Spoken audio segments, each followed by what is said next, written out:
أعوذ بالله من الشيطان الرجيم.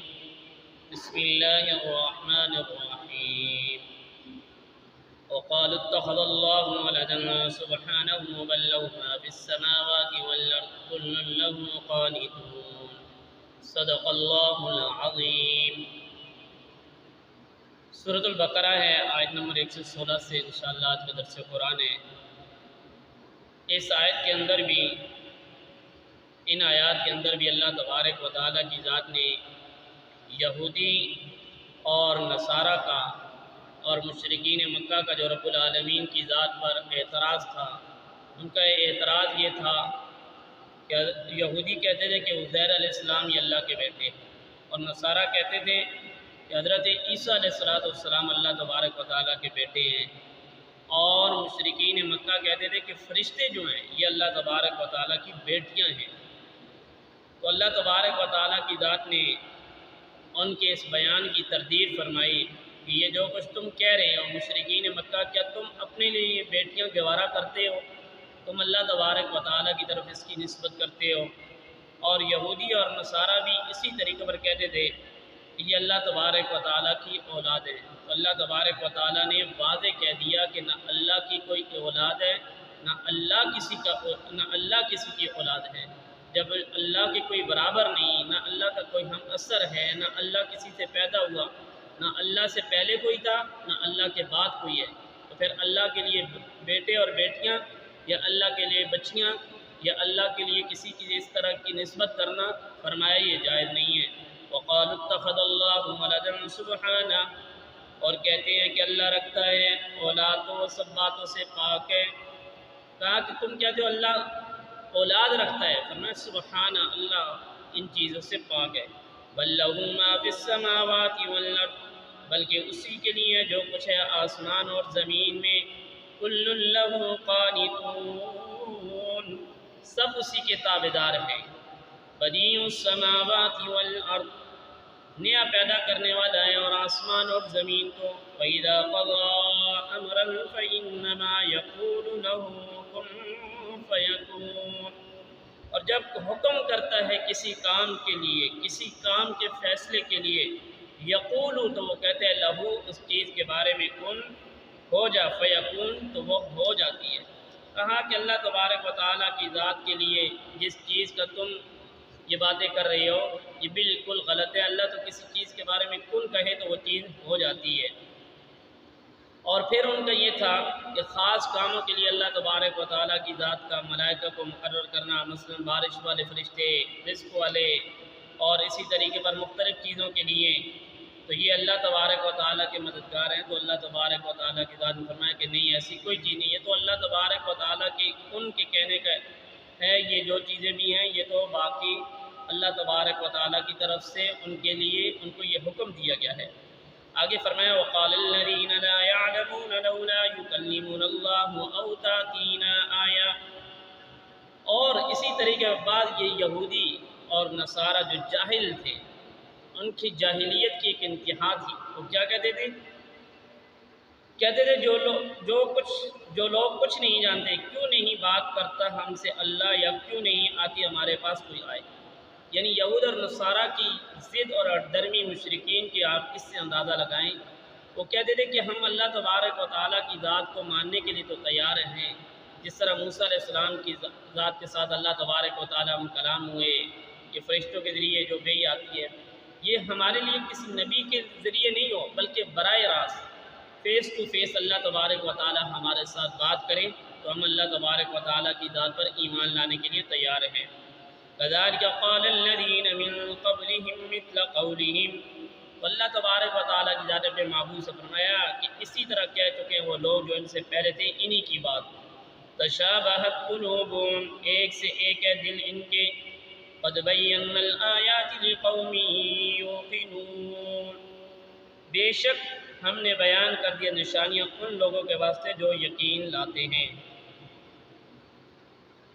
یہود اور نصارہ تو اہل کتاب تو تھے، ان میں اہل علم بھی تھے، اس کے باوجود ان کو اللہ تبارک و تعالیٰ نے جاہل قرار دیا.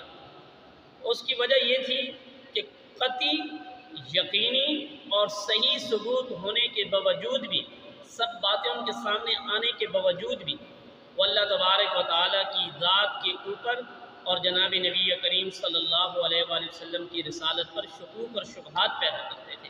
وہ مانتے بھی تھے، جانتے بھی تھے، سمجھتے بھی تھے یہ جتنی باتیں کہہ رہے ہیں یہ سچ ہے، لیکن ضد اور درمی کی بنیاد پہ ماننے کے لیے تیار نہیں تھے۔ تو اللہ تبارک و تعالیٰ نے ان کو جاہل قرار دیا کہ تم جاہل ہو، تمہارے اندر کوئی چیز بھی آنے کے لیے تیار نہیں ہے، تم کو سیدھے سادے ایک قسم کے جاہل ہو۔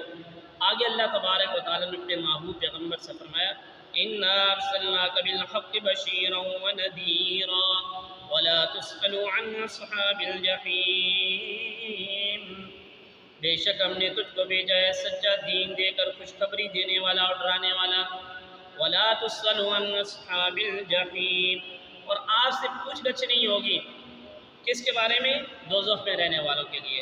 اللہ کے محبوب صلی اللہ علیہ وآلہ وسلم کی اپنی امت کے بارے میں کتنی فکر تھی، کتنے اللہ تبارک و تعالیٰ کی ذات کے آگے کتنی التجا تھی کہ یہ جو جہنم میں جا رہے ہیں ان کو جنت میں لے کر چلے جائیں۔ تو اللہ کے تبارک و تعالیٰ کی ذات نے فرمایا کہ میرے محبوب ہم نے تو آپ کو صرف لوگوں کو ڈرانے کے لیے، خوشخبریاں دینے کے لیے، دعوت دینے کے لیے بھیجا گیا ہے۔ اب جو بھی ایمان لائے گا اس کا اپنا فائدہ ہے، جو ایمان نہیں لائے گا وہ سیدھا جہنم میں جائے گا۔ تو آپ سے یہ نہیں پوچھا جائے گا یہ شخص جہنم میں کیوں چلا گیا ہے۔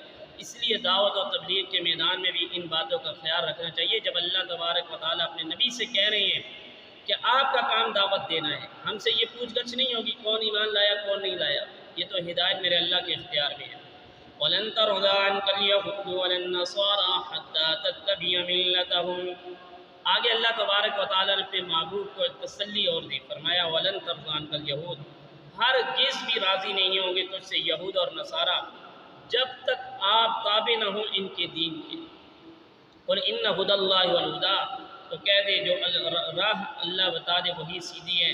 وَلَئِنِ اتَّبَعْتَ أَهْوَاءَهُمْ بَعْدَ الَّذِي جَاءَكَ مِنَ الْعِلْمِ، اگر بالفرض تو تابعداری کریں ان کی خواہشوں کے بعد اس علم کے جو تجھ کو پہنچا، مَا لَكَ مِنَ اللَّهِ مِن وَلِيٍّ وَلَا نَصِيرٍ، تو تیرا کوئی نہیں اللہ کے ہاتھ سے حمایت کرنے والا اور نہ ہی مددگار۔